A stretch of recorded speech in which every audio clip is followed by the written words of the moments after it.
2, 1.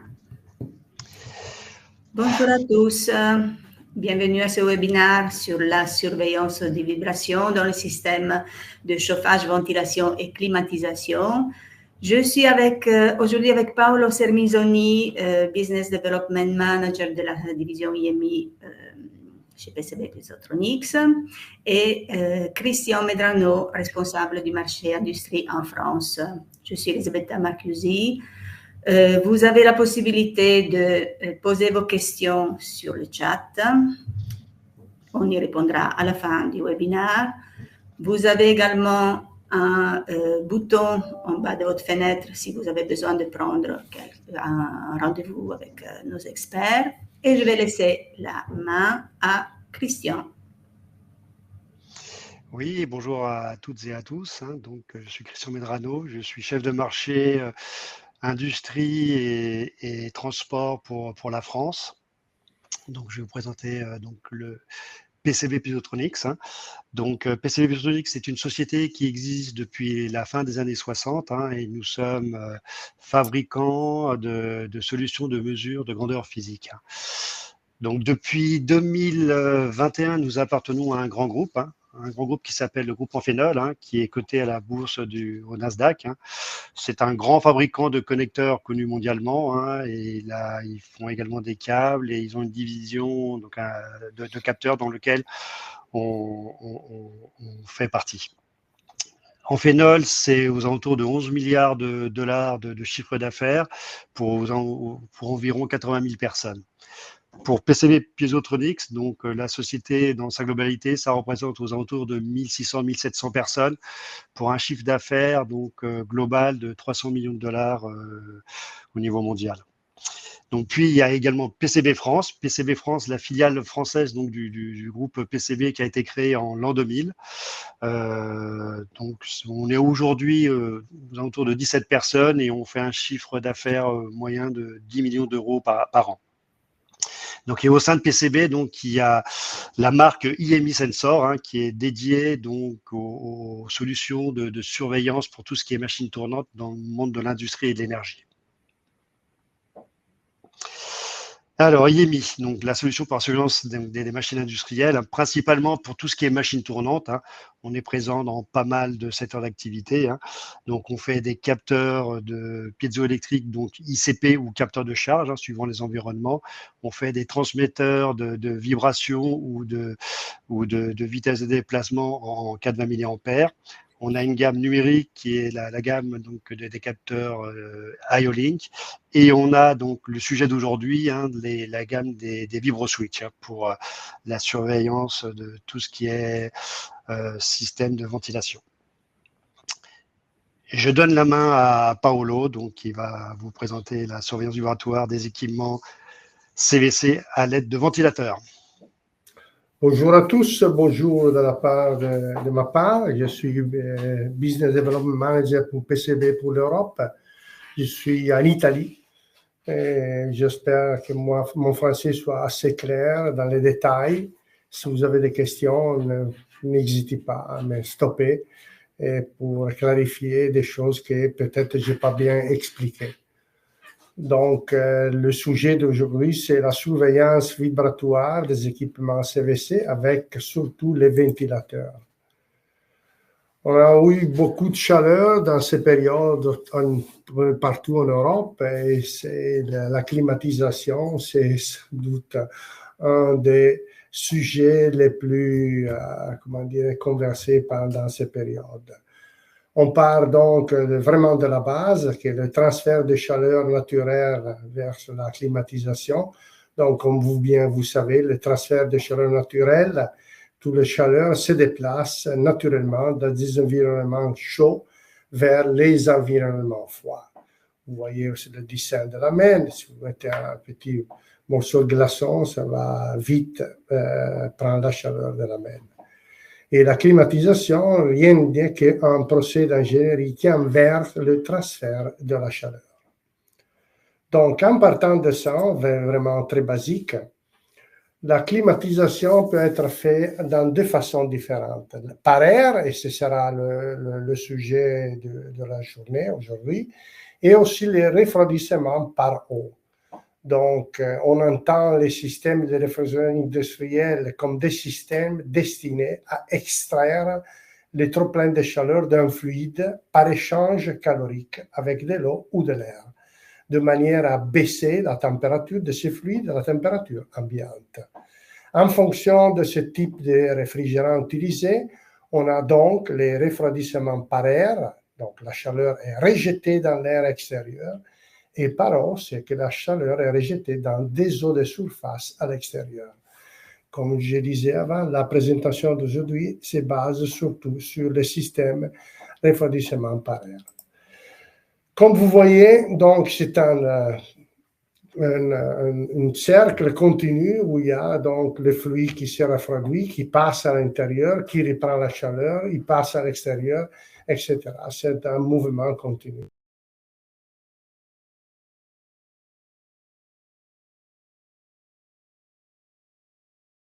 Des fois, c'est continu, on le verra après. Donc, plusieurs systèmes, selon des spécialistes, qui font des systèmes pour le rejet thermique avec les refroidissements par air.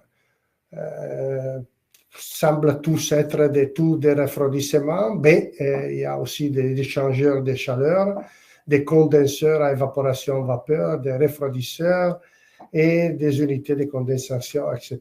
Donc, comme vous voyez, il y a plusieurs façons pour arriver au même résultat.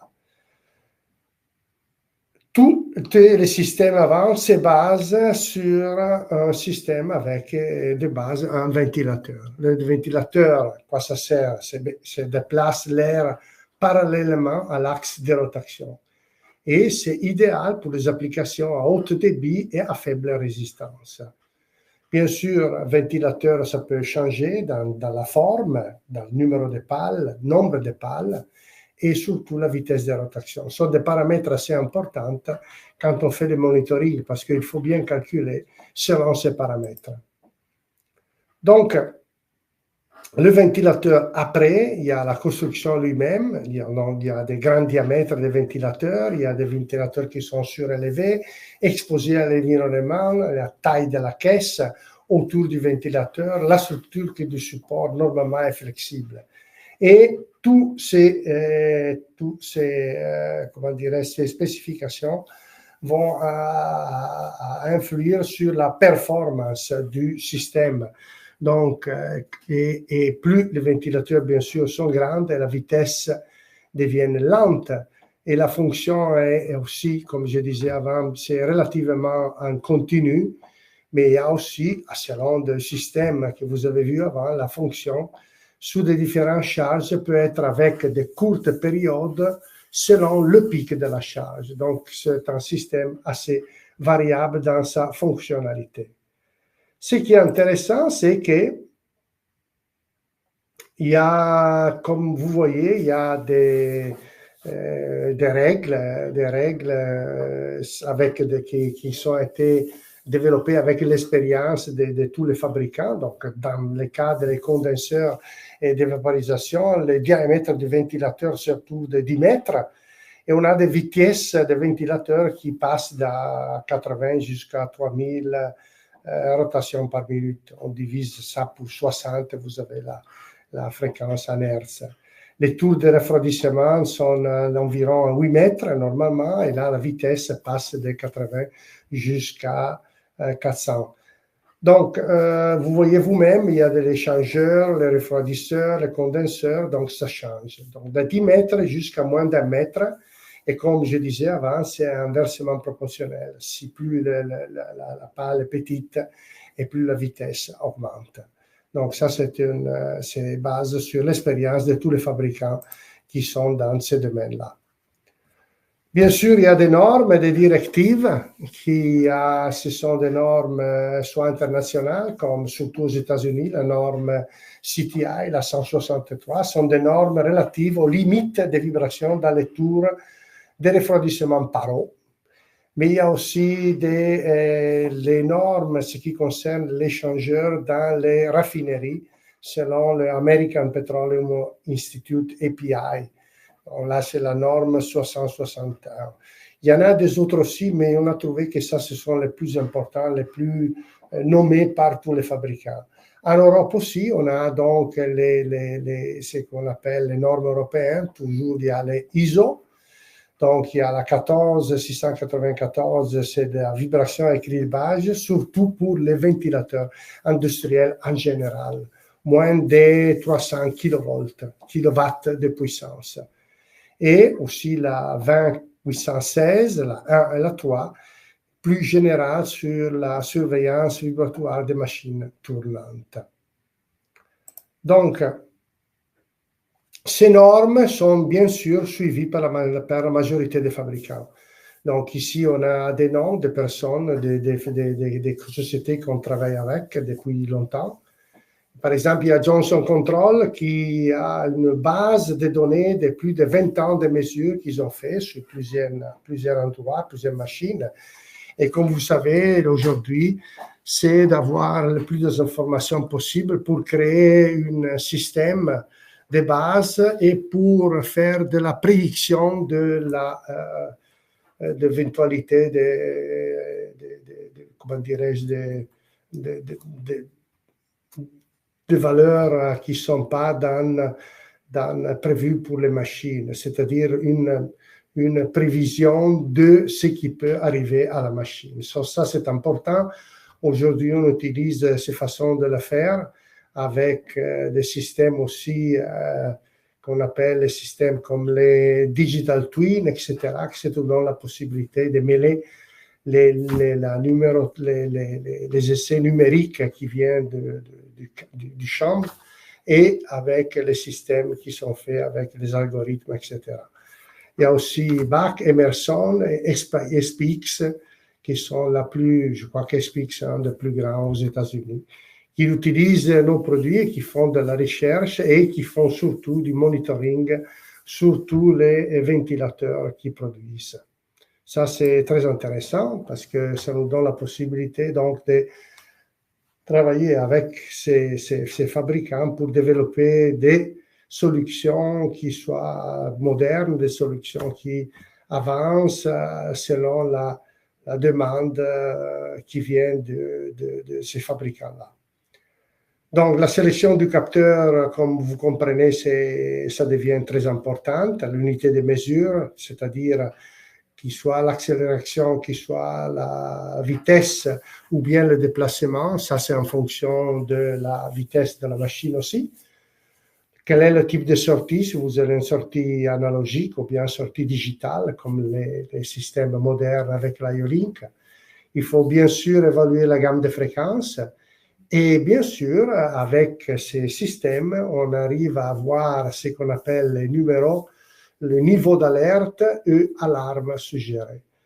Le montage du capteur, il y en a donc deux façons de le faire. Il y a le montage temporaire ou permanent. Le temporaire vous oblige de fermer la machine, monter le capteur, faire répartir la machine, faire la mesure, arrêter encore la machine, enlever le capteur. Tandis que le permanent, ça vous donne la possibilité d'avoir les informations quand vous le voulez, tout le temps, 24 heures, 7 jours sur 7.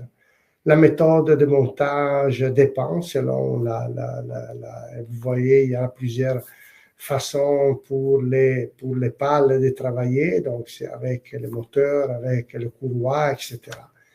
Et surtout, l'endroit où on monte les capteurs devient aussi critique. Il faut le mettre dans un endroit où la mesure elle a du sens. Parce que si on met un capteur, on a toujours des vibrations qui arrivent, on n'est pas sûr d'avoir les bonnes informations du signal, etc. Donc, voilà ici un tableau assez intéressant qui nous donne, selon la vitesse du ventilateur, quelles sont les alarmes prévues en termes de déplacement, vitesse et accélération.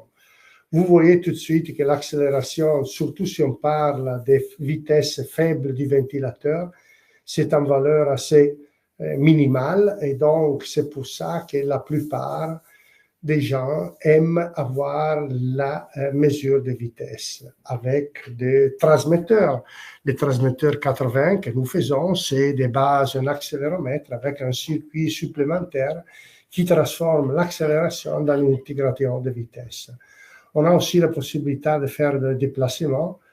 On a un produit qui arrive presque là, mais il y a sans doute des autres systèmes, plutôt comme vous savez, les capteurs de déplacement propres qui sont plus en plus à l'aise comme technologie dans ces applications comme ça. Donc, vous avez ici un tableau, ça vous donne quels sont les seuils d'alarme. Vous voyez à gauche le RPM, traduit en Hertz, les valeurs en déplacement millimètre pic-to-pic, la vitesse millimètre à seconde et l'accélération toujours en expression de pic. Alors, le niveau d'alerte et l'alarme suggérée. Comme vous savez, les pales sont faits avec différents matériaux. Peut être du bois, peut être de la fibre de verre, de l'acier, la plupart, et aussi du béton. Donc, selon la condition où on a des mesures de vitesse qui sont définies très bas, donc on est normalement, quand la machine marche régulièrement, on a des valeurs entre les 8 et 6 comme de vitesse, valeur de crête ou valeur de crête à gauche et RMS à droite. Donc, c'est la même valeur divisée par 1,14, comme vous savez. Acceptable, c'est entre les 12 et les 9. L'alarme, c'est déjà un niveau qu'il faut faire beaucoup d'attention, qu'il faut donc aller voir si la machine a des défauts, commence à montrer des détails qu'il c'est mieux d'aller regarder et de régler. Entre les 15 et les 10, l'arrêt, bien sûr, c'est la possibilité de stopper la machine avant qu'il devienne quelque chose de catastrophique. Donc, les valeurs sont les mêmes, n'importe quoi, que soit le matériau de la pale elle-même. C'est intéressant aussi de savoir que, comme je disais avant, les critères de choix sont surtout avec l'emplacement, le montage. Donc, vous voyez des petites, je ne sais pas si vous les voyez, il y a des petits boutons rouges. Les boutons rouges sont les endroits où on peut mettre les capteurs ou les vibro-switch. Ça dépend de la solution que vous cherchez. À gauche, vous avez l'entraînement par courroie, l'entraînement avec la boîte de vitesse ou le moteur direct, comme on l'appelle l'entraînement direct. Et donc, vous voyez,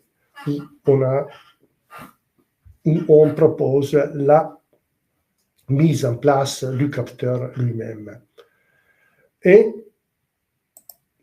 après ça, il faut dire que si une statistique, en parlant avec la plupart des fabricants comme ça, le ventilateur, dans un pourcentage de 0 à 100, représente le 10% des pannes qui arrivent normalement sur le système, mais le niveau d'échec était catastrophique. Vous voyez ici des photos qui, donc, s'il y a les pales qui commencent à rouler, tourner comme ça, qui se déplacent, ça devient vraiment quelque chose de vraiment dangereux. Tandis que la boîte de vitesse, on a 30% de pannes, et bien sûr, c'est un dommage sévère, mais reste confiné à la boîte de vitesse elle-même. Donc, ça peut être réparé, il n'y a pas beaucoup de danger pour les environnements. Les moteurs aussi, la plupart, c'est à cause de plusieurs problèmes dus à l'environnement, etc., le changement de température, les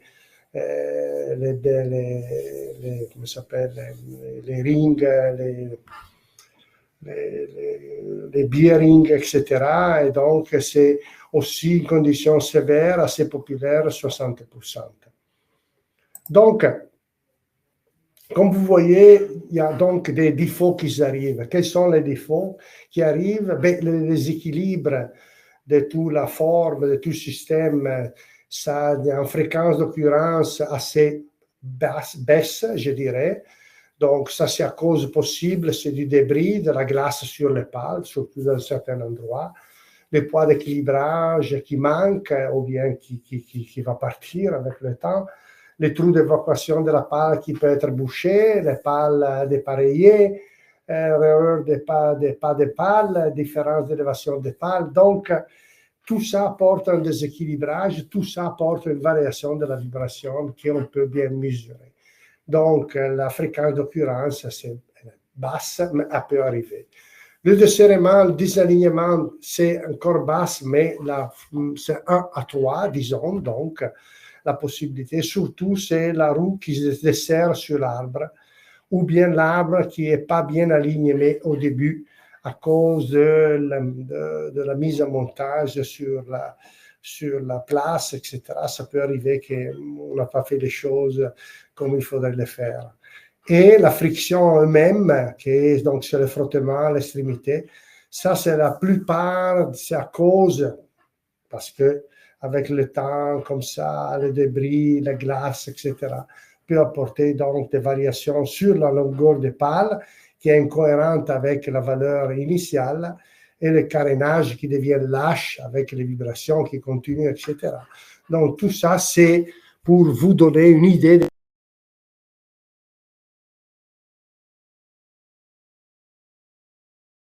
doivent faire face dans certaines conditions en général. Donc, comme on a donc fait une petite présentation de ce qu'est la problématique et dans ce cas, comment on peut résoudre ces problématiques. Les problématiques peuvent être résolues avec des transmetteurs de vibrations ou bien des vibroswitch qui sont sélectionnés avec, comme je disais, selon la vitesse de la machine, selon les caractéristiques vibratoires de la machine, selon votre expérience sur la machine, les contraintes des environnements.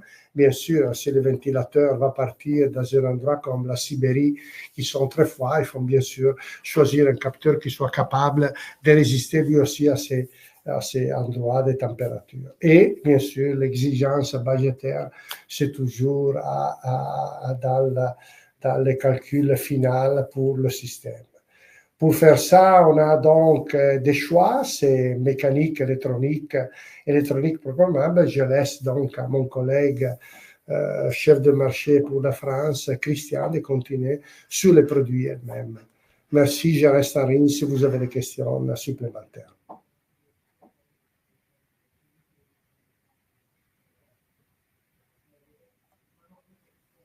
Je t'entends pas. Je t'entends pas. Oui, voilà, vas-y. J'avais oublié d'enlever le mute. Oui, donc merci Paolo pour cette présentation.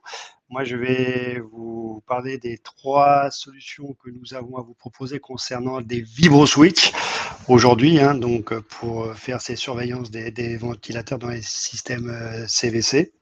Nous avons premièrement les vibroswitch mécaniques de la famille des 685. Donc, qui apporte certains avantages et également des inconvénients.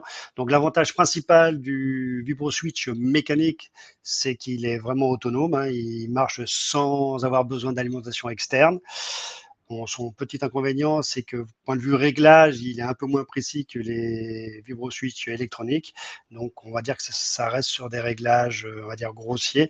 Pour des installations simples où il faut vraiment amener donc une surveillance de sécurité ou les vibrations deviennent trop importantes, très importantes, et on arrête directement la machine. Donc, c'est parfait pour les installations où la notion de budget est très importante et la protection est forcément liée à l'arrêt de la machine totale pour éviter de tout casser. Ensuite, nous avons donc la famille des solutions des vibroswitch électroniques. Donc, nous avons la famille des 685B qui, elle, donc, fonctionne avec un accéléromètre, donc soit un accéléromètre intégré à l'intérieur du boîtier, soit un accéléromètre déporté, donc en utilisant des capteurs ICP en 100 millivolts par G. Donc, ces vibroswitch électroniques intègrent donc 2 sorties relais réglables pour régler les niveaux d'alarme. Bien souvent une préalarme, donc pour dire il va y avoir un problème, et souvent le deuxième alarme où là on dit voilà, là il faut vraiment, si possible, arrêter la machine et venir voir ce qui se passe. Et en plus, donc pour faire du monitoring en temps réel sur ce VibroSwitch électronique, on a également une sortie 420 mAh qui peut aller sur le système SCADA ou sur le système de pilotage de l'installation. Ces VibroSwitch électroniques existent en version normale et également en version ATEX. Donc, l'avantage du VibroSwitch électronique, c'est qu'on arrive à avoir une meilleure précision concernant les réglages des seuils, et on peut également paramétrer des hystérésis et des temps d'activation et de déclenchement de l'alarme. L'inconvénient par rapport au VibroSwitch mécanique, c'est qu'il a besoin par contre d'une alimentation, donc qu'il faut prévoir pour emmener de l'énergie donc au système. Et c'est vraiment un produit vraiment idéal dans la plupart des cas d'utilisation parce que voilà, les fréquences d'utilisation sont assez larges, les réglages sont simples et faciles à mettre en œuvre. Ensuite, nous avons le troisième type d'électronique, donc en VibroSwitch, qui est l'électronique, le Smart, donc l'électronique, le capteur 686, qui lui donc fonctionne avec un accéléromètre piézoélectrique, dans lequel on intègre une sortie statique qui peut être déclenchée donc par programmation. L'intérêt de ce capteur, c'est qu'il est intelligent, il a une grande plage d'utilisation. Il s'alimente, il faut l'alimenter par rapport au VibroSwitch mécanique, mais son alimentation, elle est vraiment universelle parce qu'elle va de 24 volts à 240 volts continu ou alternatif, donc il peut faire des deux. On peut l'avoir également en version donc ATEX, pour les zones explosives. Donc l'avantage de ce produit-là, c'est que voilà, on peut tout paramétrer ce qui amène également un inconvénient, c'est qu'il faut avoir un logiciel pour le piloter et tout se fait à l'aide d'un logiciel. Ça, c'est pareil, c'est un produit idéal pour toutes les tours de refroidissement où on a besoin d'avoir des réglages très très fins et où on peut être connecté donc à un système de pilotage de l'installation. Ensuite, ça, c'était pour la famille des VibroSwitch, où en règle générale, bien souvent, dans tout ce qui est ventilateur, dans les applications CVC, ce sont ces produits-là qui sont souvent utilisés. Mais on a également donc des transmetteurs 420 mAh, dans la famille des 640 et 650, qui permettent d'avoir des informations donc de déplacement, soit vitesse de déplacement, soit accélération, suivant les besoins des installations. C'est pareil, on a une gamme de fréquences assez large qui va de 3 Hz à 1 kHz. Ça peut travailler dans des conditions extrêmes, point de vue température. On les a également en version haute température jusqu'à 160 degrés. On travaille sur une solution à 200 degrés à l'heure actuelle et on les a également en version ATEX. Donc, lorsqu'on utilise des transmetteurs 420 mAh, automatiquement derrière, il faut qu'on ait soit un automate programmable, soit un système qu'on puisse paramétrer pour mettre des alarmes. Donc, et faire des seuils d'alarme. Ce que l'on a directement avec le VibroSwitch. Là, on ne l'a pas. Donc, il faut rajouter, bien souvent, soit un automate programmable, soit une électronique qui puisse avoir des alarmes. Et après, nous avons le système donc numérique qui s'appelle le capteur 674-91, donc pour faire de l'IO-Link. Là, c'est un standard de communication vraiment international dans le monde industriel, c'est utilisé dans le monde entier.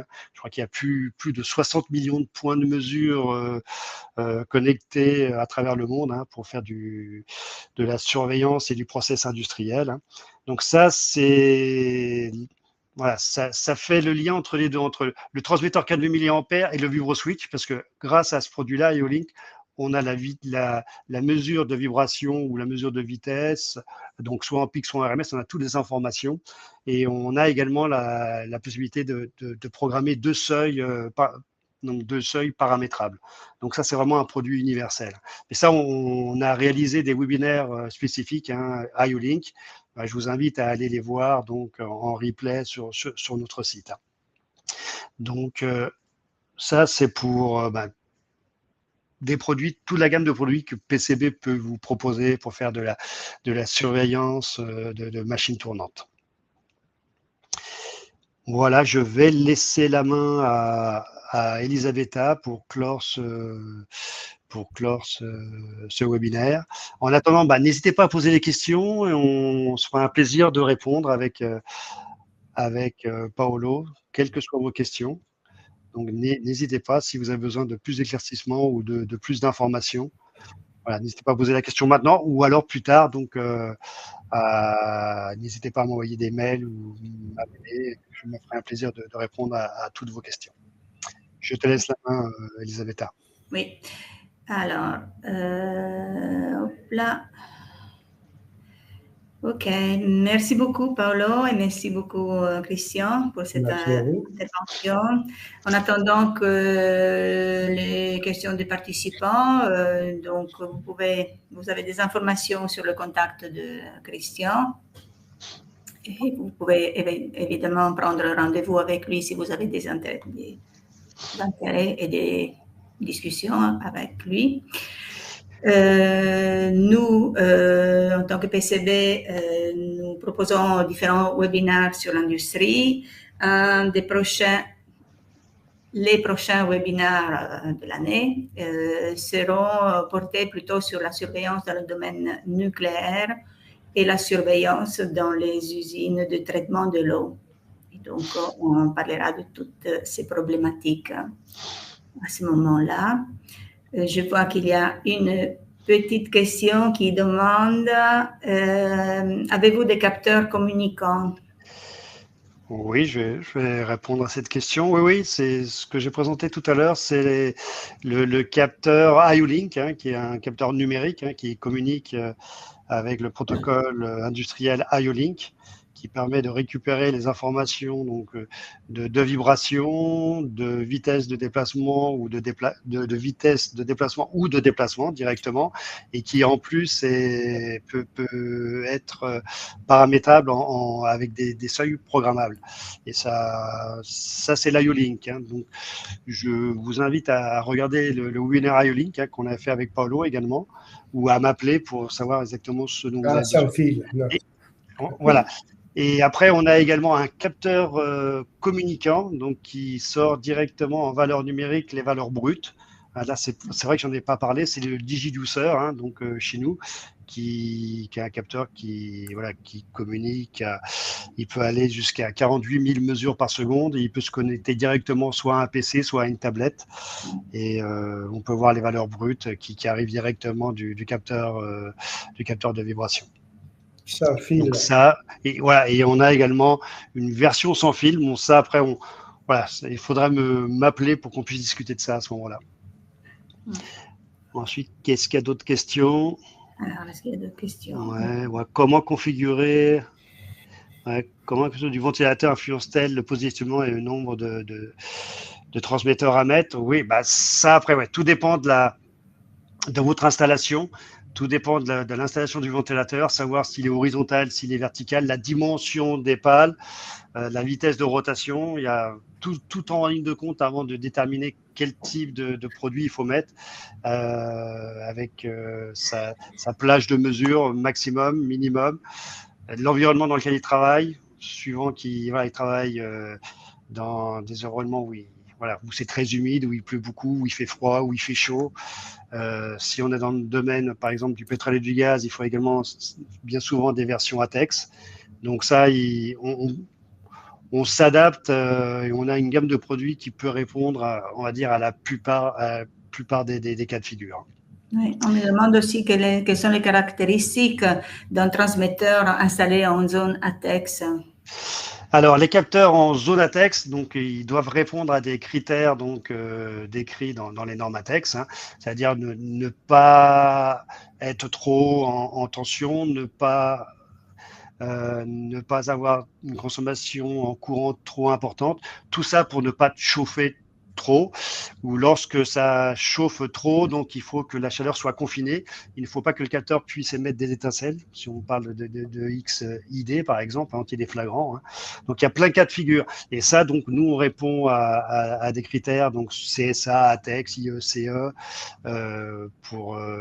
et là nos capteurs sont certifiés par des organismes certifiés. l'Ineris, Bureau Veritas et bien d'autres. Hein.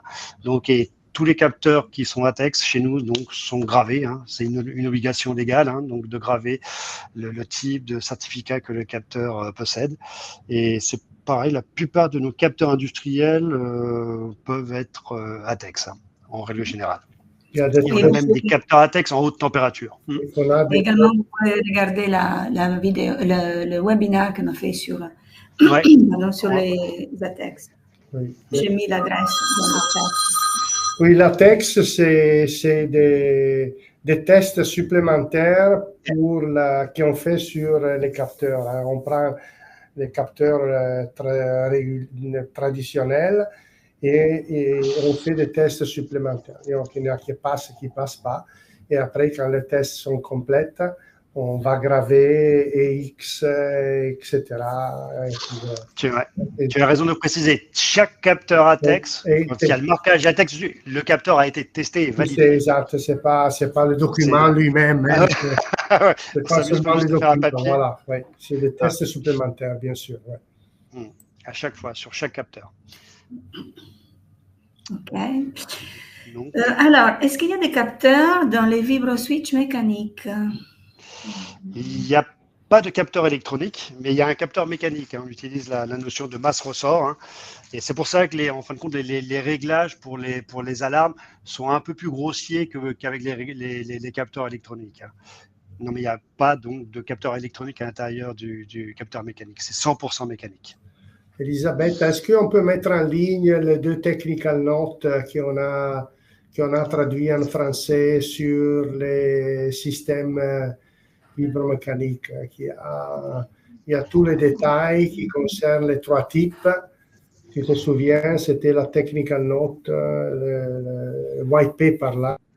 Oui. Ben, dès que le webinaire est terminé, je vais envoyer quelque chose. D'accord. Parce que la possibilité d'aller le rechercher. Merci. D'accord. Parce qu'il y a beaucoup d'informations supplémentaires. Je crois que c'est un bon outil. Ouais. Les vibroswitches mécaniques sont très très utilisés dans les stations de ventilation où il y a pas souvent des personnes qui vont voir ces systèmes, et c'est vraiment un système de sécurité pour éviter la casse du ventilateur. Parce que souvent dans une industrie, quand les ventilateurs sont cassés derrière, on ne peut plus refroidir, ça veut dire qu'on arrête tout. Donc l'idéal, c'est vraiment d'arrêter avant qu'il y ait une catastrophe pour que les gens puissent intervenir rapidement et pouvoir remettre en service rapidement donc le ventilateur, en ayant eu évidemment la précaution de réparer l'installation. Donc ça, c'est très important. C'est vraiment un système de sécurité extrême. Oui, il y a seulement une façon de travailler qui marche ou qui ne marche pas. Donc c'est 0-1. Donc, et c'est pour ça que c'est le choix la plus économique. Hein. On met ça, c'est mécanique. Et c'est la surveillance de base. Après, ceux qui utilisent des transmetteurs, des vibroswitches électroniques, c'est qu'ils veulent aller un peu plus loin et pouvoir faire du monitoring. Exact. Et de la surveillance en continu. J'ai mis j'ai mis un lien sur les mesures environnementales haute température, une note technique que j'ai retrouvée. Et puis, n'hésitez pas quand même à prendre rendez-vous avec Christian pour parler de vos projets. Et vous avez aussi un bouton en bas de la fenêtre pour une prise de rendez-vous. Et sinon, hop, vous scannez le QR code qui est là. OK. Est-ce qu'on a d'autres questions sur... Non, j'en vois pas d'autres pour l'instant. Ça veut dire qu'on a été clair. Oui. J'espère qu'on a été suffisamment clair, qu'on vous a apporté donc des éclaircissements et des réponses peut-être aux questions que vous vous étiez posées sur tout ce qui était surveillance des ventilateurs, pour tout ce qui est chauffage, ventilation et climatisation, qui est très répandu dans l'industrie. Il y en a quasiment dans toutes les industries. Hein. C'est des systèmes comme ça. Voilà. Eh bien, si nous n'avons plus de questions, pas de besoin spécifique. Ok, ben merci à vous d'avoir participé donc Merci. à ce webinaire. Et je laisse le mot de la fin à Elisabetta. Merci, Merci merci à tous. beaucoup à tout le monde et n'hésitez Merci. pas à nous contacter pour vos besoins. Merci, au revoir et à Merci. bientôt. Merci Au beaucoup. revoir. Merci, au revoir.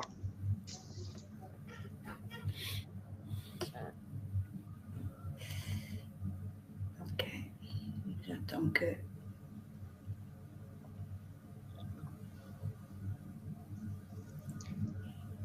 C'est bon, c'est coupé. Oui.